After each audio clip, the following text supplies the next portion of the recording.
Para algunos, una simple A. Para otros, la base de las relaciones humanas. La letra más escrita en todos los idiomas. La primera que aprendemos. El invento que cambió la historia. 2 veces.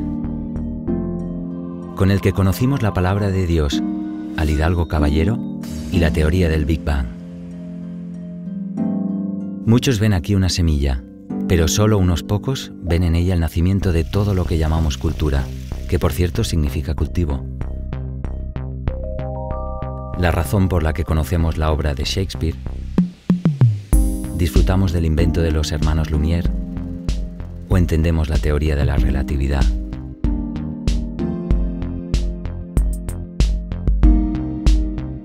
Donde todos vemos un igual, los apasionados del derecho ven la igualdad, lo que no se desvía ni a un lado ni a otro.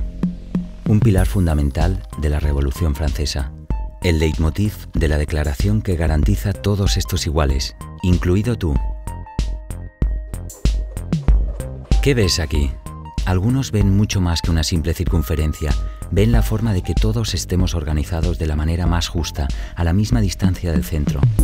Ven a los neandertales tras un día de caza, ven el nacimiento de la democracia, se acuerdan de la mesa redonda del rey Arturo y entienden la razón por la que muchos bailes regionales se bailan en círculo.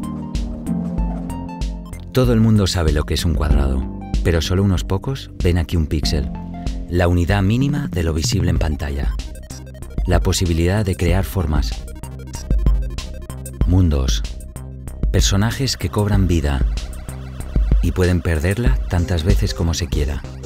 El origen de una industria que hoy mueve billones en todo el mundo. El discreto héroe que conforme aumenta la resolución de las pantallas se hace menos y menos visible. ¿Y este elemento? ¿Qué significa para ti? Muchos se pierden en su laberinto de significados. Solo unos pocos identifican aquí la cruz griega, crux in missa quadrata, y saben que griego fue Hipócrates, que consagró en su juramento los principios fundamentales de la medicina. En honor a ese juramento, 5 médicos suizos adoptaron este símbolo para su organización de ayuda sanitaria en zonas de guerra, y así nació la Cruz Roja.